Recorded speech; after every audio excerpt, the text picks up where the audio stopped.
দিয়ে পোলাপান তো পানিতে পড়লে যতই পাইলে তৈরি আমি ড্যাম এনেছি পলাইয়ে যান এই দিয়ে সারাদিন বান্ধা থাকে আর চলছে ওর কি গেলে তোর পাওয়ানোর আসেনি। হ্যাঁ আমাদেরকে তোমাদের ঘর দিমু বাড়ি দিমু জায়গা দিমু তোমরা ভোটার করো তোমাদের এই ভোটার আইডি কার্ডে চাউল আইব অনেক সুবিধা পাবা একই ভোটার নিয়ে আমাদের কিছু দেয় না।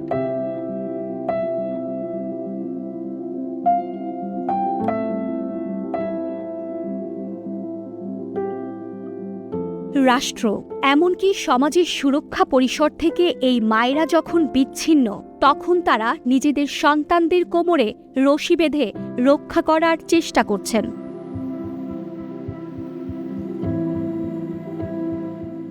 কোনো জায়গায় একটু বাস স্ট্যান্ড করিয়ে দিত তাই আমাদের আশাটা পূর্ণ হইতো আমাদের পোলা ভাইনের আমরা লেখাপড়া শিখাইতে পারতাম।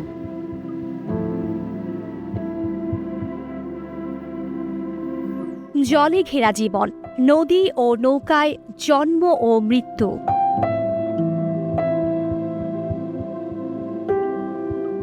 রোদে পুড়ে লোডা জল বৃষ্টিতে ভিজে বেড়ে ওঠে এখানকার শিশুরা। অপুষ্টিতে শীর্ণ তাদের শরীর, দুর্যোগেও আশ্রয় জোটে না ডাঙায়। গল্পটা বাংলাদেশের দক্ষিণাঞ্চলের নদ নদীর অববাহিকায় বসবাসকারী মান্তা সম্প্রদায়ের। আমার নৌকায় আমাদের জন্ম, বাবা মা নৌকায় ছিল, মোরও নৌকায়।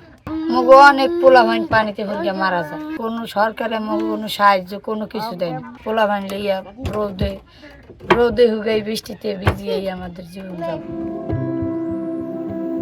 প্রান্তিক এই জনগোষ্ঠীর একজন সদস্য তানজুয়া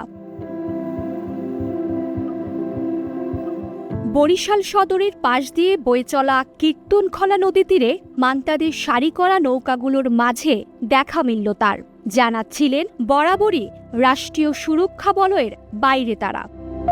এই যে দেয়নি, এই যে উৎসু গ্রামে এই উঠছে এই মগো নৌকার দ্বারে পারতে না মগো দুইটা লোকের দিতে।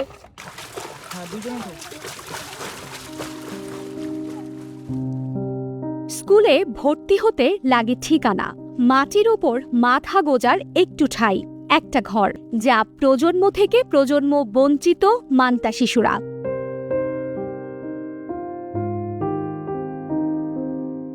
তাদের জীবনবন্দি নৌকায়, আর তাই মৌলিক অধিকারের নাগাল পায় না তারা। 6 বছরের বিথি এদেরই একজন। না বই ছাড়া বই আছে, আমার বই নেই, আমাকে আমাকে বাড়ি নেই, যাইতে না নাইতে বাড়িতে যান। পানিতে ডুবে মান্তা শিশুদের প্রাণ হারানো নিত্যদিনের ঘটনা। যেমনিভাবে ইলিয়াস মান্তা হারিয়েছেন তার 3 বছর বয়সী সন্তানকে, এখন বাকি মেয়ে সন্তানটিকে নিয়েও দুশ্চিন্তাগ্রস্ত তিনি। বছর 3 হয় একটা বাচ্চা মারা গেছে পানিতে ভিজে মারা গেছে। রাত্রে ঘুমিয়ে গেছে, খাওয়া দাওয়া করে সকালবেলা উঠে দিয়ে ফলক পানিতে ভিজে গেছে। এবার 3 দিন পরে তার লাশ পাওয়া গেছে। সরকারের কোনো আসে যদি একটা ঘর পাইতেন তো আমার জীবনে মনে করতাম অনেক ভালো। 2008 সালের জাতীয় সংসদ নির্বাচনে ভোটাধিকার পায় মান্তা সম্প্রদায়। সে অনুযায়ী নাগরিক সুবিধা পাওয়ার কথা এই মানুষগুলোর। তবে রাশিদা জানালেন ভিন্ন বাস্তবতার কথা। সরকারের দ্বারা চাই আমাকে তো দেয় না, কোনো নাম নাই, ছবি নাই, হ্যাঁ দেয় না কোনো কিছু। পানি আগে খাইছি নদীর পানি, ডায়রিয়া হইতো কারো, ওই কারো জ্বর হইতো, সর্দি লইতো। এই শীত গেছে একটা কম্বল পাইনি, একটা কিছু পাইনি আমরা। কীর্তনখোলা আড়িয়ালখা কালাবদর ছাড়িয়ে গন্তব্য পদ্মা তীরবর্তী গোয়ালন্দ উপজেলায়। খালা আনছে বিক্রি করে আসছে, আপন খালা। আমার যখন জানতে পারলাম তখন আমার ঘরের ভিতরে আটকে রাখছিল, মারধর করে, নির্যাতন অত্যাচার। এখানে কত বাড়ির মনে করেন তারা নির্যাতন অত্যাচার করে, ঠিক আছে, হুমকি দেয়। 17 বছর বয়সী হাফিজা জানাচ্ছিলেন 4 বছর আগে অনাথ হওয়ার পর কুষ্টিয়ার কুমারখালী থেকে রাজবাড়ির দৌলদিয়ার যৌনপল্লীতে তার বিভীষিকাময় যাত্রার কথা। একটা সুস্থ মেয়ে, সুস্থ মানুষ আল্লাহ 30টা দিনে 24 ঘন্টা গেট করতে পারবে? খাওয়া হয়নি, ঘুম হয়নি, এবার খায় মনে করো যে ওদের অনেক মেয়ের এই দিনে 24 ঘন্টা গেট করাচ্ছে। দেশের সবচেয়ে বড় এই যৌনপল্লীর বর্তমান বাসিন্দা 4000। বয়স ও জন্মস্থানে ভিন্ন হলেও সবার গল্প প্রায় এক। একবেলা খাইছি, তার একবেলা না খাই থাকা লাগছে। তো নিশ্চয় পোলাপান ঘরে না নিতে চাইলে পরে না নিলে পরে মারাধর করতো।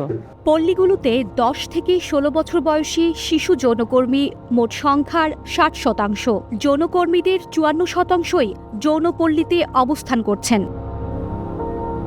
নারী ও শিশু বিষয়ক মন্ত্রণালয়ের 2015-16 সালের পরিসংখ্যানে সে সময় সারা দেশে 1,02,000 যৌনকর্মী থাকার কথা বলা হয়। যৌনপল্লীতে জন্ম নেয়া শিশুরা রয়েছেন সবচেয়ে ঝুঁকিতে। পুনর্বাসনের অপেক্ষায় প্রতিবারই জনপ্রতিনিধিদের ভোট দিয়ে আসছেন এখানকার ভোটাররা। মাত্র 10 বছর বয়সে বিক্রি হয়ে যাওয়া মায়া আক্তার তাদেরই একজন। হ্যাঁ, ভোট চাইতে আসে, যারা ভোটের দ্বারায় তারা আসে, আমাকে আশা দেয় এটা দিব ওইটা দিব, কিছুই যায় না। ভোটাভুটি হয়ে গেলে ওনাদের কাছেই চাপা যায় না।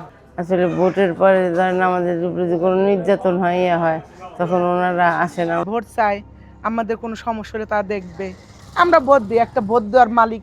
সুচিকিৎসা দিয়ে থাকেন। ভোটের পর ভোট বদল হয় ক্ষমতাসীন দল, জনপ্রতিনিধি।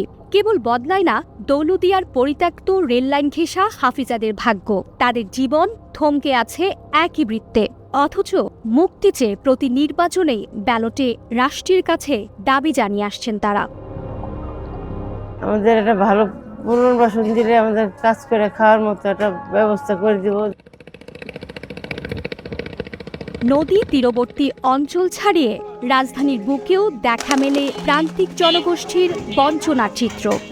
পানি भी आते तो गंदा पानी, नष्ट पानी आसे, खाबो যায় না, গোসলও করতে যায় না। ছোট ছোট ঘর, বৃষ্টি হলে তো ঘরে যায় পানি। মোহাম্মদপুরের জেনেভা ক্যাম্পের উর্দুভাষী বাসিন্দা শামিদা বেগম জানাচ্ছিলেন 4 দশক ধরে ক্যাম্পটির বাসিন্দাদের মানবেতর অবস্থার কথা। জেনেভা ক্যাম্পের মতোই দেশের 13টি জেলার 116টি ক্যাম্পে বসবাস করছেন উর্দুভাষী বিহারি সম্প্রদায়। 2008 সালে নাগরিকত্ব ও ভোটাধিকার পান বিহারি জনগোষ্ঠী। সেই থেকে 17 বছরে কতটা বদলেছে তাদের জীবনের হালচাল। 30 বছরে এভাবে আমরা থাকছি। আমি তো জন্মই নিছি এখানে। নির্বাচনের সময় সবাইরে বিচরাইবো যে এটা দিব, কিন্তু ভোটের পরে আমাদেরকে কিছু পাইনি। হ্যাঁ, ভয় অনেক লাগে। তার জ্বলে জ্বলে পুইরা পড়ে যায়, বাচ্চারা খেলতে থাকে তো ছোট জায়গায়। পোলাপান দেখেন এদের সব পড়ালেখা নাই, এদের স্কুল নাই, এদের কিছু নাই, এরা কি করবে? এরা যে সরকার আসুক আমাদেরকে একটা পুনর্বাসন দেওয়া হোক। ক্যাম্প ও ক্যাম্পের বাইরে বাংলাদেশে বর্তমানে 5 লাখ উর্দুভাষী মানুষ বসবাস করেন। বিগত বছরগুলোর অভিজ্ঞতায় নির্বাচনী প্রতিশ্রুতি তাদের কাছে কেবল মরীচিকা। 54 ইয়ার্স পার হয়ে গেল, যে কোনো গভর্নমেন্ট আসুক আমরা ক্যাম্পেই বসবাস করতে, ক্যাম্পে বন্দি বানায় রেখেছি। 17 থেকে 18 হাজার ভোটার আছে, ভোট দিল, আমাদেরকে ভোট ব্যাংকে হিসাবে ব্যবহার করলো। 12 ফেব্রুয়ারির ত্রয়োদশ জাতীয় সংসদ নির্বাচনে প্রতিদ্বন্দ্বিতা করবে 51টি নিবন্ধিত রাজনৈতিক দল। প্রান্তিক জনগোষ্ঠীকে সুরক্ষা পরিকল্পনার বাইরে রেখে যে রাষ্ট্র কাঠামোর পুনরাবৃত্তি ঘটছে তা বাংলাদেশের সামগ্রিক অগ্রযাত্রাকে ব্যাহত করবে বলছেন উন্নয়ন কর্মীরা। প্রান্তিক জনগোষ্ঠী যাই হোক না কেন, ওরা হলো আমাদের বাংলাদেশের সিটিজেন। তো ওদের কিন্তু সমস্ত রাইটস আছে, complete human rights as well as rights as a citizen of Bangladesh. এই জনগোষ্ঠীকে যদি আমরা কোনোভাবে হেল্প না করি এগিয়ে আনার জন্য, তাহলে ওরা পিছিয়ে থাকবে। কিন্তু এখানে আরো কম্প্রিহেন্সিভ একটা 360 প্ল্যান দরকার, যেটা সরকারের থেকে আসতে হবে। অভিজ্ঞতা ভিন্ন কথা বললেও ভোটের সারিতে দাঁড়ানো থামে না তাদের। নদীর নৌকা, পল্লীর ঘর কিংবা পুরনো শরণার্থী শিবিরের সংকীর্ণ গলিতে আরেকটি নির্বাচন এসে হাজির। দিন বদলাবে এমন প্রতিশ্রুতি নিয়ে।